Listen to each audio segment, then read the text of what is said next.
Hi sir. Wow, what A surprise! ಏನಿದು? ಇಡೀ ಆಫೀಸೇ ನನ್ನ ನೋಡೋಕೆ ಇಲ್ಲಿಗೆ ಬಂದ್ಬಿಟ್ಟಿದೆ ಮನೆಗೆ. ಏನು ಸಮಾಚಾರ? ಬನ್ನಿ ಎಲ್ಲರೂ ಕೂತ್ಕೊಳ್ಳಿ. ತುಂಬ ದಿನ ಆಯ್ತಲ್ವಾ ಸರ್ ನಿಮ್ಮನ್ನು ನೋಡಿ. ನೀವು ಬಂದಿದ್ದೀರಾ ಅಂತ ಗೊತ್ತಾಯ್ತು, ಅದಕ್ಕೆ ನಿಮ್ಮನ್ನು ಮೀಟ್ ಮಾಡ್ಕೊಂಡು ಮಾತಾಡ್ಸ್ಕೊಂಡು ಹೋಗೋಣ ಅಂತ ಬಂದ್ವಿ ಸರ್. ತುಂಬ ಖುಷಿ ಆಯಿತು ಸರ್ ನಿಮ್ಮನ್ನ ನೋಡಿ. ವೆಲ್ಕಮ್ ಸರ್, ತಗೊಳ್ಳಿ ಸರ್ ಈ bouquet. Wow, nice bouquet, thank you. Sir ಹೇಗಿತ್ತು ಸರ್ ಡೆಲ್ಲಿ ಆಫೀಸ್ ಎಲ್ಲ? ಕೆಲಸ ಮುಗಿತಾ ಸರ್? ಅಯ್ಯ, ಎಲ್ಲ ಮುಗಿಸ್ಕೊಂಡೇ ಬಂದೆ. ಎಲ್ಲ ಆರಾಮಾಗಾಯಿತು, ಏನು ತೊಂದರೆ ಇಲ್ಲ. ನಿಮ್ಮ ಎಷ್ಟೊತ್ತು ನೋಡ್ತೀವಿ ಅಂತ ಅನಿಸ್ಬಿಟ್ಟಿತ್ತು ಸರ್ ನಮಗಂತೂ. ಏನು ನೀವೆಲ್ಲ ತಮಾಷೆ ಮಾಡ್ತಿಲ್ಲ ತಾನೆ? ನಾನು ಆಫೀಸಲ್ಲಿದ್ದಾಗ ಬಾಸ್ ಯಾವಾಗ ಎಲ್ಲಿ ಹೋಗ್ತಾರೋ ಅಂತ ಕಾಯ್ತಿದ್ರಿ. ಹಾಂ, ಇವತ್ತು ನೋಡಿದ್ರೆ ತುಂಬ ನನ್ನ ಮಿಸ್ ಮಾಡ್ಕೋತಾರೋ ಥರ ಮಾತಾಡ್ತಿದ್ದೀರಾ. ಏನಾಯಿತು? Everything will be okay? ಇಲ್ಲ ಸರ್, ಏನು ಸರಿ ಇಲ್ಲ ಸರ್ ಆಫೀಸಲ್ಲಿ. ಅದಕ್ಕೆ ನಾವು ನಿಮ್ಮನ್ನು ಇಷ್ಟೊಂದು ಮಿಸ್ ಮಾಡ್ಕೋತಾ ಇರೋದು. ವಾಟ್? ಏನು ಸರಿ ಇಲ್ವಾ? ಏನಾಯಿತು? ಒಂದು ನಿಮಿಷ, ನಾನು ಇಲ್ಲಿ ಬಂದಿರೋ ವಿಷಯ ನಿಮ್ಗೆ ಎಲ್ಲರಿಗೂ ಹೇಗೆ ಗೊತ್ತಾಯಿತು? ನಾನು ಯಾರಿಗೂ ಹೇಳಿಲ್ವಲ್ಲ. ಆ್ಯಕ್ಚುಲಿ ನಾನು ಬರೋಕ್ಕಿದ್ದು ನಾಡಿದ್ದು 2 ದಿನ ಮುಂಚೆನೇ ಕೆಲಸ ಮುಗೀತು ಅಂತ ಬಂದುಬಿಟ್ಟೆ. ನಾನು ಮನೆಗೆ ಬಂದಿರೋ ವಿಷಯ ಯಾರಿಗೂ ಹೇಳಿಲ್ಲ. ನಾನು ಅಶ್ವಿನಿಗೂ ಕೂಡ ಹೇಳಿಲ್ಲ. ಗೊತ್ತು ಸರ್, ಬಟ್ ನಾವು ನಿಮಗೋಸ್ಕರನೇ ಕಾಯ್ತಿರೋದ್ರಿಂದ ನೀವು ಯಾವಾಗ ಬರ್ತೀರಾ ಏನು ಅಂತ ಪ್ರತಿದಿನ ಅಪ್ಡೇಟ್ ತೊಗೋತಿದ್ವಿ. ಹಾಗಾಗಿ ನೀವು ಇವತ್ತೇ ಬಂದಿದ್ದೀರಾ ಅಂತ ನಮ್ಗೆ ಗೊತ್ತಾಯ್ತು ಸರ್. ಹಾಗಾಗಿ ನಾವು ನಿಮ್ಮನ್ನು ನೋಡ್ಕೊಂಡು ಹೋಗೋಣ ಅಂತ ಮನೆಗೆ ಬಂದ್ವಿ. ಹೌದಾ? Okay okay okay. ಆಫೀಸಲ್ಲಿ ಏನು ಪ್ರಾಬ್ಲಮ್ಮು? ಏನಾದರೂ ಪ್ರಾಬ್ಲಮ್ ಆಯಿತಾ? ಅಶ್ವಿನ್ ನನಗೆ ಇದ್ರ ಬಗ್ಗೆ ಏನೂ ಹೇಳೇ ಇಲ್ವಲ್ಲ. ಏನು ಹೇಳ್ತಾಳೆ ಸರ್? ಏನು ಹೇಳ್ತಾಳೆ? ಮಾಡೋದೆಲ್ಲ ಅವಳೇ ತಾನೇ ಮಾಡ್ತಿರೋದು. ಇನ್ನು ಹೇಳೋದು ಎಲ್ಲಿಂದ ಬಂತು ಸರ್? ನಮಗೆಲ್ಲ ತುಂಬ ತೊಂದರೆ ಕೊಡ್ತಾ ಇದ್ದಾಳೆ sir. Rakesh, what is this? ಅವ್ರು ನನ್ನ ಮದುವೆ ಆಗೋಳು ಅಲ್ಲ, ನಾನೇ ಅವಳು ಇವಳು ಅಂತ ಕರೆಯಲ್ಲ ಅವಳನ್ನ. ನೀನೇನು ಅವಳು ಇವಳು ಅಂತ ಮಾತಾಡ್ತಿದ್ಯಾ? ಹಾಂ, ಸ್ವಲ್ಪ ರೆಸ್ಪೆಕ್ಟ್ ಕೊಡಬೇಕು ಅನ್ನೋ ಕಾಮನ್ ಸೆನ್ಸ್ ಇಲ್ವಾ ನಿನಗೆ? ನಾನು ನಿನ್ನ ಮೇಲೆ ಎಷ್ಟು ಗೌರವ ಇಟ್ಕೊಂಡಿದ್ದೀನಿ, ಏನು ಈ ಥರ ಮಾತಾಡ್ತಿದ್ಯಾ ನೀನು? ಸಾರಿ ಸರ್, ತಪ್ಪು ತಿಳ್ಕೊಬಿಡಿ. ಅವಳು ನಿಮ್ಮನ್ನ ಮದುವೆ ಆಗಬೇಕಾಗಿರೋಳು ಅಷ್ಟೇ. ಆದರೆ ನನಗೆ ಜೊತೆ ಮದುವೆ ಆಗಿ ನನ್ನ ಜೊತೆ ಸಂಸಾರ ಮಾಡಿದೋಳು ಸರ್ ಅವಳು. ಅವಳಿಗೆ ಇನ್ನೇನು ಥರ ರೆಸ್ಪೆಕ್ಟ್ ಕೊಡ್ಬೇಕು ನೀವೇ ಹೇಳಿ ಸರ್. ವಾಟ್? ಏನು ಮಾತಾಡ್ತಿದ್ದೀಯ ರಾಕೇಶ್ ನೀನು? ಏನು ಮಾತಾಡ್ತಿದ್ದೀಯ ಅಂತ ಪರಿಜ್ಞಾನ ಇದೆಯಾ ನಿನಗೆ? ಹಾಂ, ಯಾರ ಬಗ್ಗೆ ಮಾತಾಡ್ತಿದ್ಯಾ ಅನ್ನೋ ಕಾಮನ್ ಸೆನ್ಸ್ ಇದೆಯಾ ನಿನಗೆ? ಸರ್ ನಮ್ಗೆ ಗೊತ್ತು ಸರ್, ನಾವು ಹಂಗೆ ಹೇಳಿದ್ರೆ ನೀವು ಇದನ್ನೆಲ್ಲ ನಂಬಲ್ಲ ಅಂತ. ಅದಕ್ಕೆ ಸಾಕ್ಷಿ ಸಮೇತನೇ ಬಂದಿದ್ದೀವಿ. ನೀವು ಇದನ್ನೆಲ್ಲ ನೋಡಿದ್ಮೇಲಾದ್ರೂ ನಿಮಗೆ ನಂಬಿಕೆ ಬರುತ್ತೆ ಅಂತ ಅನ್ಕೋತೀನಿ. ಏನು ವಿಷಯ? ಏನು ಹೇಳು ಸಾಕ್ಷಿ? ಅದೇ ಸರ್, ಅವಳು ನಿಮ್ಮನ್ನು ಯಾಕೆ ಮದುವೆ ಆಗಬೇಕು ಅಂದ್ಕೊಂಡಿದ್ದಾಳೆ ಅದೆಲ್ಲ ಅವಳೇ ಬಾಯ್ಬಿಟ್ಟು ಹೇಳಿದ್ದಾಳೆ ಸರ್.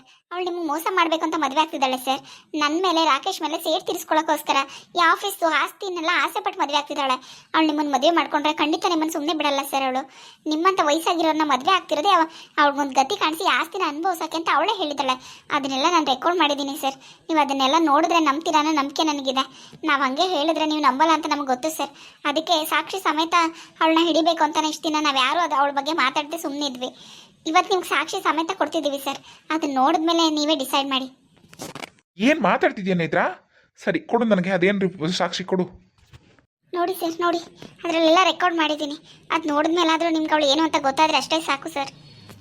ನಾವು ಹಾಗೆ ಬಂದು ಹೇಳಿದ್ರೆ ನೀವು ನಂಬಲ್ಲ ಅಂತ ನಮ್ಗೆ ಚೆನ್ನಾಗಿ ಗೊತ್ತಿತ್ತು ಸರ್. ಅದಕ್ಕೋಸ್ಕರ ಇದೆಲ್ಲ ರೆಕಾರ್ಡ್ ಮಾಡಿರೋದು. ದಯವಿಟ್ಟು ಅದನ್ನೆಲ್ಲ ನೋಡಿದ್ಮೇಲಾದರೂ ನಾವು ಹೇಳ್ತಿರೋದು ಸತ್ಯ ಅಂತ ನಂಬಿ sir, please. Oh my god, ಏನಿದು ನೇತ್ರಾ? ಈ ಥರ ಎಲ್ಲ ಮಾತಾಡಿದಾಳು ಇವಳು. ಅಂದರೆ ಇವಳು ನನ್ನ ಆಸ್ತಿಗೋಸ್ಕರ ಮದುವೆ ಆಗ್ತಿದ್ದಾಳ?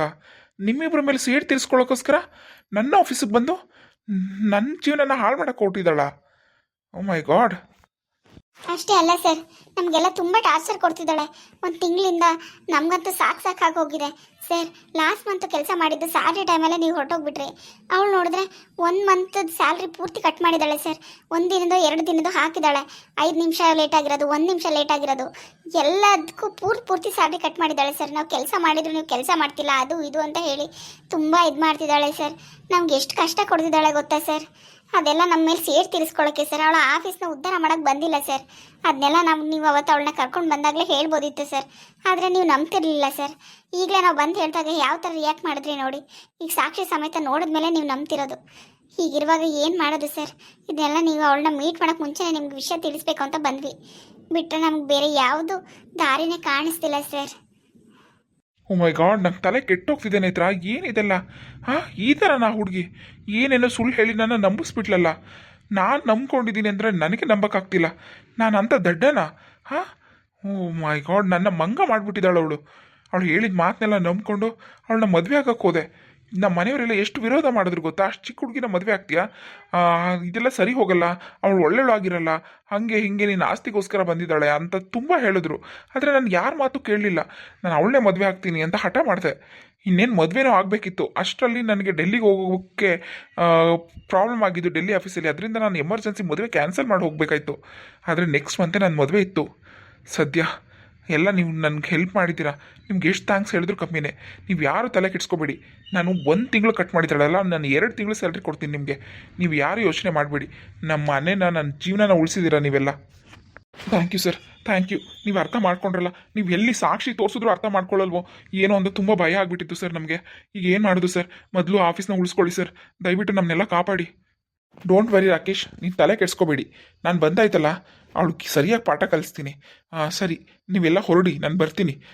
ನಾನು ಮಧ್ಯಾಹ್ನದಷ್ಟರಲ್ಲಿ ಆಫೀಸಿಗೆ ಬರ್ತೀನಿ, ನೀವು ಹೋಗಿರಿ. ಆಯಿತು sir. Okay sir, thank you. ಬರ್ತೀವಿ ಸರ್. Okay okay sir. ಅವಳು ಆಲ್ರೆಡಿ ಬಂದಿರ್ತಾಳೆ ಸರ್. ನಮಗೀಗ ಆಲ್ರೆಡಿ ಲೇಟ್ ಆಗಿದೆ ನೋಡಿ. ಇವತ್ತದು ಆಬ್ಸೆಂಟ್ ಆಗ್ತಾಳೆ. ಬೇಕಂದ್ರೆ ನಾವು ನಿಮ್ಮನ್ನು ಮೀಟ್ ಮಾಡೋಣ ಅಂತ ಬಂದ್ವಿ ಎಲ್ಲರೂ ಪ್ಲ್ಯಾನ್ ಮಾಡಿಕೊಂಡು. ರಾಕೇಶ್, ನಾನು ನೋಡ್ಕೋತೀನಿ ಅಂತ ಹೇಳಿದ್ನಲ್ಲ, ಮತ್ತೆ ಯಾಕೆ ಅವಳ ಬಗ್ಗೆ ವರಿ ಮಾಡ್ತಿದ್ಯಾ? ಅವಳು ಯಾರು ನಿನ್ನ ಸ್ಯಾಲ್ರಿ ಕಟ್ ಮಾಡೋಕ್ಕೆ? ಒದ್ದು ಓಡಿಸ್ತೀನಿ ಇವತ್ತು ಅವಳನ್ನ ನನ್ನ ಆಫೀಸಿಂದ. ನೀನೇನು ತಲೆ ಕೆಡಿಸ್ಕೋಬೇಡ. ಅವಳು ಬಂಡವಾಳ ಎಲ್ಲ ಬೈಲಾದ್ಮೇಲೆ ಅವಳನ್ನ ನಂಬ್ಕೊಂಡು ಕೂತ್ಕೊಳ್ಳೋಕೆ ನನಗೆ ಹುಚ್ಚು ಬಂದಿದ್ಯಾ? ನೀನು ಅವಳಿಗೆ ವರಿ ಮಾಡೋಂಥದ್ದು ಏನಿದೆ? ಅದು ನಂದು ಆಫೀಸು, ನಾನು ಹೇಳ್ತಿದ್ದೀನಲ್ಲ. ನೀನು ಯಾವುದ್ರ ಬಗ್ಗೆ ನೀವು ತಲೆ ಕೆಡಿಸ್ಕೊಳ್ಳೋ ಅವಶ್ಯಕತೆ ಇಲ್ಲ. ನೀವೆಲ್ಲ ಆಫೀಸ್ಗೆ ಹೋಗಿರಿ, ನಾನು ಬರ್ತೀನಿ. Okay sir. ಥೂ, ಎಂತೆಂಥ ಜನರು ಇರ್ತಾರೆ. ನಮ್ಮಂಥ ಶ್ರೀಮಂತರು ಯಾರನ್ನೂ ನಂಬಕ್ಕೆ ಆಗಲ್ಲ. ಎಂಥವಳು ಇವಳು? ನನ್ನ ಆಫೀಸಲ್ಲಿ ಕೆಲಸ ಮಾಡೋ ಒಬ್ಬ ಎಂಪ್ಲಾಯ್ ಹೆಂಡತಿ ಅವಳು ನನ್ನನ್ನು ಮದುವೆ ಆಗಿ ನನ್ನ ಆಸ್ತಿನ ಅನುಭವಿಸ್ಬೇಕು ಅಂದ್ಕೊಂಡಿದ್ದಾಳಾ? ಅನ್ಸ್ಕೊಳ್ಳಿ. ಅವಳಿಗೆ ಸರಿಯಾದ ಪಾಠ ಕಲಿಸ್ದೆ ಹೋದರೆ ನನ್ನ ಹೆಸರು ದೇವರಾಜ ಅರಸೆ ಅಲ್ಲ. ಹಾಯ್ ಫ್ರೆಂಡ್ಸ್, ಎಲ್ಲರೂ ಹೇಗಿದ್ದೀರಾ? ಎಲ್ಲರೂ ಚೆನ್ನಾಗಿದ್ದೀರಾ ಅನ್ಕೋತೀನಿ. ನನ್ನ ವೀಡಿಯೋಸ್ ಎಲ್ಲ ನೋಡ್ತಾ ಇದ್ದೀರಾ, ಸಪೋರ್ಟ್ ಮಾಡ್ತಾ ಇದ್ದೀರಾ. ತುಂಬ ತುಂಬ ಥ್ಯಾಂಕ್ಸ್. ದಯವಿಟ್ಟು ಇದೇ ಥರ ನೋಡಿ ಸಪೋರ್ಟ್ ಮಾಡಿ. ವಿಡಿಯೋ ಇಷ್ಟ ಆದರೆ ಲೈಕ್ ಮಾಡಿ, ಕಮೆಂಟ್ ಮಾಡಿ, ದಯವಿಟ್ಟು ಸಬ್ಸ್ಕ್ರೈಬ್ ಮಾಡಿ. ಯಾರು ಸಬ್ಸ್ಕ್ರೈಬ್ ಮಾಡದೆ ವಿಡಿಯೋ ನೋಡ್ತಿದ್ದೀರಾ, ದಯವಿಟ್ಟು ಸಬ್ಸ್ಕ್ರೈಬ್ ಮಾಡ್ಕೊಂಡು ನೋಡಿ. Thank you.